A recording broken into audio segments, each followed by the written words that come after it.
How did Caitlin Clark's Fever lose to Sun? Alyssa Thomas, Marina Mabrey send Connecticut to Wnba semifinals.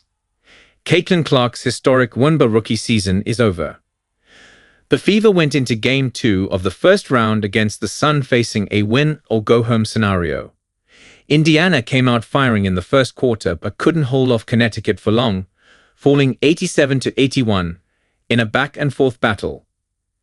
Clark did everything she could to keep the Fever's title hoax alive, going for 25 points, 9 rebounds and 6 assists. Aaliyah Boston chipped in a 16-point, 19-rebound double-double, and Kelsey Mitchell had 17 points on 18 shots. But the Suns' veteran-laden squad had an answer in every big moment.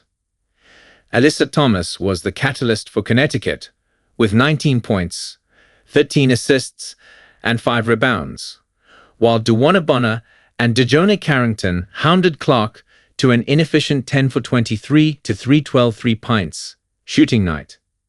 Marina Mabrey had 17 points and delivered the dagger late in the fourth quarter, knocking down a clutch three-pointer to continue to validate why Connecticut brought her in at the trade deadline. Relive some of the biggest moments from the Suns' Game 2 win over the Fever below. Highlights from Suns' win over Caitlin Clark's Fever. Alyssa Thomas' greatness.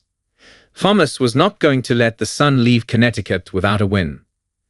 The Wnba MVP candidate led by example the entire night, firing up her team when they needed energy and showing poise when the stakes were at their highest. She poured in 10 of her 19 points in the third quarter alone, keeping the Sun in front despite several comeback pushes from the Fever. The Wnba's all-time playoff triple-double leader didn't have the boards to achieve her signature feat, but she tallied a game-high 13 assists to go with some timely buckets. Thomas had a tough and won early in the fourth quarter that made Indiana's slight deficit seem insurmountable. But Clark still gave the Fever a fighting chance anyway. Caitlin Clark's clutch go-ahead three-pointer. Just when it seemed like Thomas and one swung the momentum in Connecticut's favor, Indiana responded with a counterpunch. Clark came up with a steal and hit Mitchell for a transition layup, then hit a step-back mid-range jumper. Temi Fagbennel knocked down a massive three-pointer, only the fourth of her Wnba career, and then Clark hit the biggest shot of the game at that point. The star rookie gave the Fever their first lead since the first quarter on a smooth pull-up triple, as she was being chased by two Sun defenders. The make capped off an 8-0 run to put Indiana in front 71-70, with 4 minutes to play.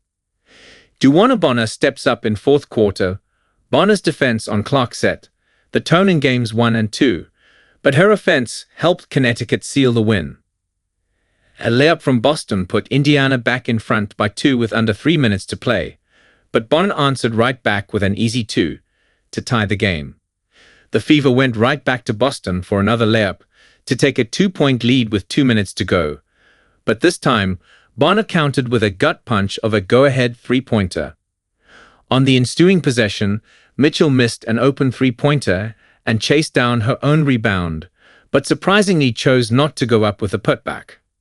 Instead, she threw the ball into no man's land, and Bonner picked it off, eventually setting up the shot that would end the Fever season. Marina Mabrey's three-point shooting ends Fever season. Leading by 1 with just under a minute to go, the Sun patiently worked the ball around the perimeter after the steal. A defensive lapse between Clark and Mitchell left Mabrey wide open on the wing, and the sharpshooter delivered. Mabrey buried a game-deciding three-pointer to give Connecticut a 4-point lead with 46 seconds remaining.